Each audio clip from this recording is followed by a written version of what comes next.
Hi, and welcome to another special edition of Talk Fulton. My name is Kathleen Brown. I'm a public art education coordinator at the Public Art Futures Lab, and I'm excited to welcome artist in resident Shelly Boehm with our Atlanta Downtown residency. Shelly, thank you so much for being Hi, here. Kathleen. Thank you for inviting me. I'm excited. So let's dive into when you first learned about the residency at the Public Art Futures Lab and what drew you to the Atlanta Downtown program. Yeah, so I originally saw the call for artists on, I don't remember if it was the Atlanta Downtown Instagram or the Fulton County Public Art Instagram, but I had just finished doing an installation for Blink Cincinnati, which is a large public art festival in Cincinnati where they do projection mapping and light installations. And me and a bunch of my friends got to project this huge scene onto a huge building in Cincinnati. And it was really cool, and like the whole community came out to see it. And I remember thinking, like, how can we bring something like this to Atlanta? Maybe not like that large of a scale, but just in general, like projection mapping on buildings. And so I was already thinking that way. And then I saw the Instagram post, and I looked on the website to see exactly like what they were looking for. And I just saw a bunch of words that really spoke out to me, like, of course, the intersection of art and technology, which I feel like a lot of my work belongs in that realm. And I've been wanting to get more involved in my own community and in my own city. And so it felt like the perfect timing to then apply to that and take my skills that I've learned through that previous installation and also just my animations that I had been creating over the past like year before that. And yeah, I feel like I had just been really lacking community personally, and I had a lot of conversations with friends, and I feel like the general consensus is a lot of people are feeling like they're lacking community. And so um I wanted to just personally get more involved in my community and also propose a project where all the community could be involved in the art project and also like come out to see it and like get involved with each other. So yeah, I feel like the prompt it was about like community and art and tech, and it just felt like the perfect next step for me. I was excited to apply. Yeah, I remember going through the interviews with you and like your concept. It was exciting for all the different skills you brought to it and that you could see it leveling up because it would kind of bring together. You talked about your animation and your projection mapping with like VR sculpting. You could bring that together, but also that you were wanting the voice of the community to be a part of the projection. So you touched on it a little. Can you talk about like what that element of community engagement was within the work? Oh yeah. So yeah, I guess I can just explain what the project was for anyone that like doesn't know. But um it was called Wisdom of Atlanta, and I had gathered a bunch of pieces of wisdom from the Atlanta community. And how I came up with that idea is I love to journal and like have my own epiphanies. And I like when other people share with me their own epiphanies about themselves, about the world. And I wanted people to share their wisdom with me and also with each other. And so I had put out a Google form through a QR code that was displayed on social media and also through the digital signs that Atlanta Downtown allowed me to have access to. And that QR code took people to a Google form where they could submit a piece of wisdom or words of encouragement, or just like life advice that they'd want to share with a stranger or their community, just to like plant a seed in someone's mind. Um, and I thought that was a unique aspect to bring into it because not only would I just have a project that I did to share with the community, but it was like they were a part of it too. Like it was a citywide collaborative project in that way. Yeah, I think projection installations are interesting too because it's like we're drawn to the light, like whether it's like the light of a fire that like brings us all together, but we're all going up to and like drawn to this thing that's on the wall. That's a And good then point. the community aspect of it is there to be like, hey, you're here. Like, you're here already. Yeah, that's a good point. I never thought of it like that. We are drawn to light, and especially like large scale, like when an entire wall or building is lit up, you are just drawn like what's going on over here. But that's true. I like that. Could you dive into a little bit about your process Hmm. for, I mean, I think it may be to explain what people might have seen if they drove around Atlanta downtown on that digital signage, Hmm. what the visual elements of that were and Hmm. how you got to that. Yeah, so how I first when I 3D model and animate, I've been using a program called Cinema 4D. Um, and I love to model. I'm not the best 3D modeler in the sense of like everything's perfect. I'm not a perfectionist when it comes to my work. I would rather just play and have fun. And so I've always kind of been like um I kind of model in a way that makes sense to me, and it doesn't always look perfect. And so when I discovered that you could model in VR, which you can use the controller to just like 3D model and sculpt in whatever space you're in. It's kind of like you're painting, like just the air is your canvas. Um, I have not been able to stop modeling like that because it's just such a more playful and intuitive way to create. And so, yeah, all the assets, the character, the models, the environment, that was all modeled in virtual reality. Um, And so, yeah, that animation that was on the screens and also that was projected onto the wall for the installation, everything was modeled in VR. And then I put it into Cinema 4D to like composite and add materials and lighting and textures, which that's always a really fun part for me because it kind of just feels like um, I'm in a playground and I can just choose whatever colors, materials I want. And it feels like I'm playing a video game like Sims or something. Um, and I feel like a lot of people get overwhelmed by that. Like when they open up those types of programs, there's just, you can make anything and that overwhelms people. But I think it excites me. Like I love that you can just do anything. And I think that goes back to me not being a perfectionist. Like I think a blank canvas doesn't scare me. It excites me. And I like the play part of creating. Um, and then I rendered out the animations in Cinema 4D. And then for the interactive installation, I used a program called Touch Designer, which is a node-based program where you're like connecting nodes to essentially code the interactivity, but in a more like intuitive, playful way. Again, like I'm just drawn Like, to if software. this, then that Yes, sort of yes. connection. And some of it I did like specifically go into these like coding nodes to write if then statements. But a lot of it is just dragging nodes that like it's already pre-coded into the software, but on my end I can just kind of drag it and then there's like parameters that I can change. So again, I'm drawn to like just playful, intuitive programs where it just feels like I'm dragging and clicking and pushing and pulling and playing. Um, and that's where I hooked up the Connect to sense the people walking into the booth. And through Touch Designer, I coded it so that when it senses you, it the another animation plays, and then it randomly selects a piece of wisdom that I put the whole database of pieces of wisdom in there, and it randomly selects a piece, which is like, is it random or not, or is it like the piece of wisdom that's meant for you? That's like a little bit of the AI randomization, or is that just like a program Um, template? so there is a node in Touch Designer where it can just like randomly generate a number, and I like connected that number to whatever number the piece of wisdom was in the database. So I don't know if it's tech technically AI. I think it's just like Okay. a randomly generated Okay. number. Yeah. So you like all of that technical stuff, but Hmm. when someone walked into the installation and experienced, what they saw was a animation of a fortune teller.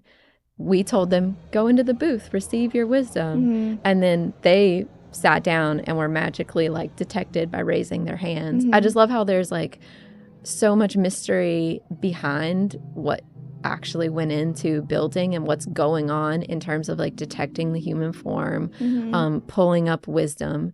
And then people left that experience feeling like it was personalized to them, even down to like the wisdom. So I guess that's kind of bringing us to when you actually showcased and premiered after your residency. Do you want to talk about like that at the underground? The actual installation? Yeah.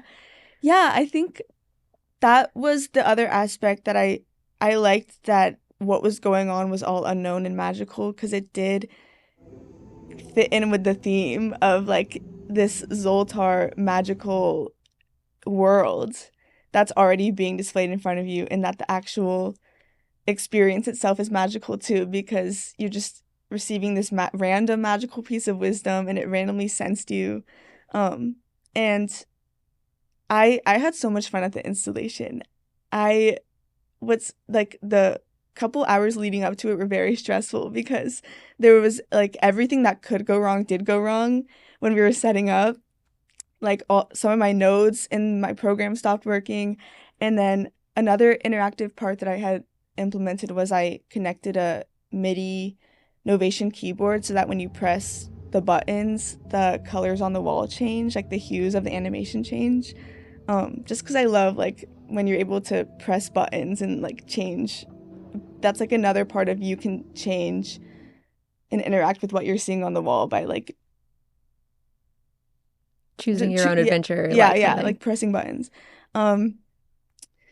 And like half of the buttons stopped working, and then the connect wasn't working, and then the actual projection mapping part, I had like pre-set it up beforehand with the help of a friend, and kind of crossed my fingers that it would work, and it did, but there were still some parts that needed to be tweaked on site.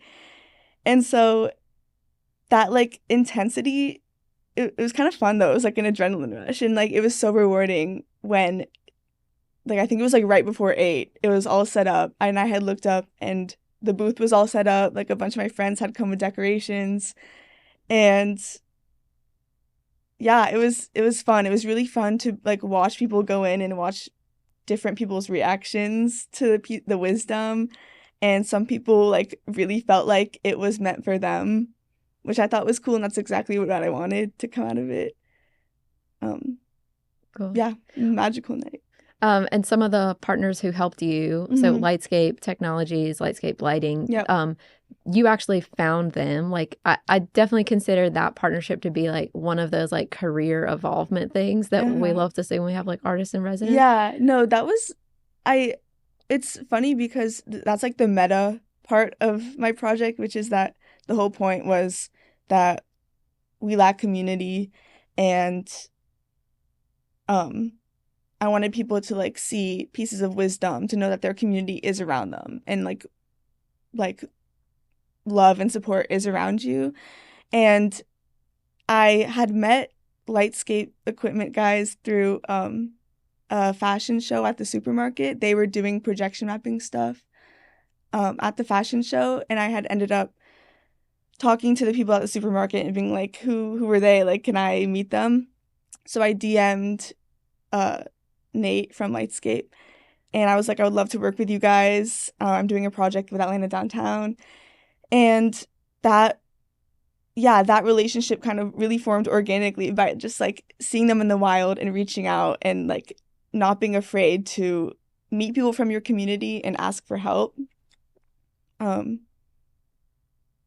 forgot what the initial question was about Lightscape. Yeah, basically just taking us on the journey of like how you found them. Yeah, and then they just keep wanting to work with me, and they're awesome. They're awesome guys, yeah. So bringing us to like future forward, what's next for the Wisdom of Atlanta piece, and then what's next for you? Like, where do you see all this kind of building? Yeah, I realized lately that it's so, I think I'm just not a future forward person, because I love, especially when it comes to career specifically, I love the element of surprise and just kind of like allowing opportunities to kind of appear, and you have to meet them halfway. Like, I'm not saying that I kind of wait for them to come to me, but I wait for opportunities to appear that I can kind of meet them halfway. But I enjoy not really knowing what's next, For Wisdom of Atlanta specifically, I honestly don't know, but I'm not I I think I would be happy if that was it, or if I am able to continue it on a larger scale or for something else. I think either way, elements of it will continue to show up in my work, whether I purposely do it or not. Similar to like what you were telling me um at another date, you were saying that like the first thing you make, it's like everything you make after the first thing you make is like a continuation. Mhm. I don't remember exactly what Yeah, you were it was saying. that like the first thing you make, whether you're a recording artist or like artist, it like contains all of your lived experience and Yeah. things you bring. Yeah. And so once you create that first, Mm-hmm. then you have to build from that Yeah. And I because, think, yeah. yeah, I think that's also the case with like everything I make is just a continuation of my own like inner world that I'm playing in and creating in. So, um, I think like whether or not Wisdom of Atlanta actually has like another installation, it will continue. It will continue on in other ways. But I think this residency really brought me. I forgot how much I love touch designer and creative coding because I had played in it before, but I had never done like a full project in it like this. And I think it maybe was one of the most fun parts of it for me because it's just really rewarding to figure something out and to connect my like playful 3D work with interactivity in real time. And so I think honestly more of that. Like I would love to keep doing more interactive things and more community-based things and yeah, just continue with everything that Wisdom of Atlanta was, I think was an ideal like project and environment and anything that can continue off of that. Cool. I'm excited, yeah. I think your creatures too are they have such a lineage. Like your guys or Yes. like whoever they are. Uh-huh. When you talked about like you're not afraid of a blank canvas, like, things come out.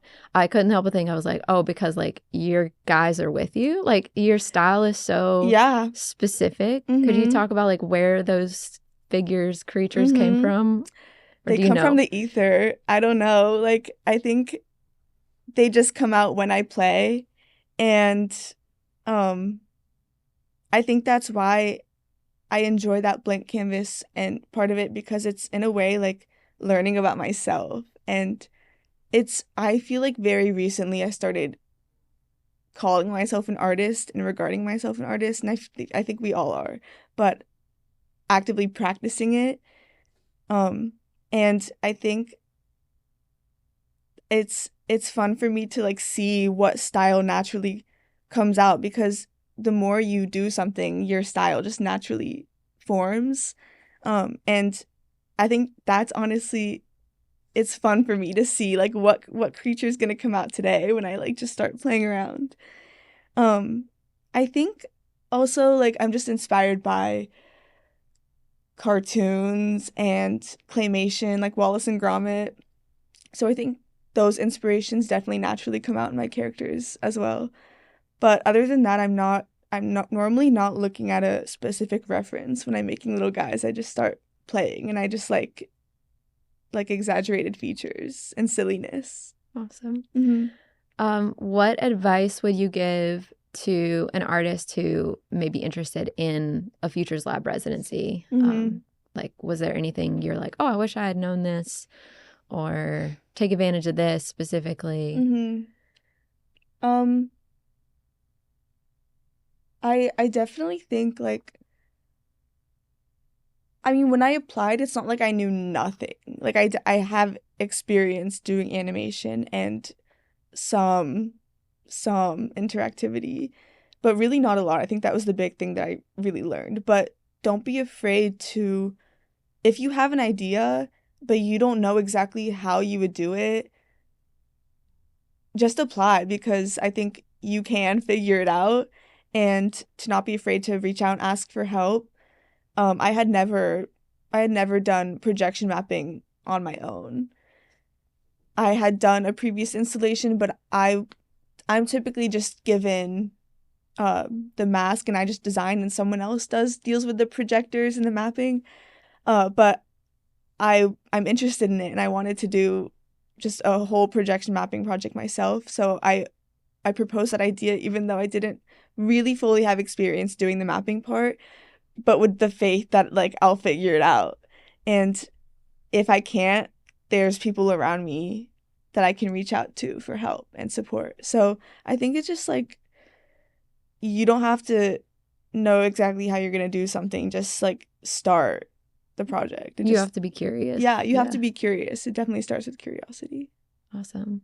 So where can people find your work? I know your website is fresh. Yep. I just redid it. My website is shellyboehm.com, and you can also find me on Instagram at shelly.3d. Awesome. Anything else I didn't ask you about that you want to talk about? Things coming up that we should be looking for specifically for you? I don't know. I think we need more silly art. I feel like we need more silly artists and people to not be afraid to make art that isn't like profitable or like monetized or commodified, just to like make art for the sake of it. I think we need more silliness. I liked what you had to say about like you're not a rigid creator, because I think like arts and tech is a space where all types can kind of find their way. Like if you're a very like, you love like a clean design or a clean like code, you can have that sort of person, but you can also have someone who's just like, I'm bringing this tool into my practice and we'll see. Exactly. I'm going to use it wrong, supposedly, but it'll do something cool. Exactly. Thank you so much, Shelly. Really delighted to have you on today and talk with you about your work. Thank you for having me. And thank you for being here for this special episode of Talk Fulton. Be sure to tune in to the next episode. Have a great day.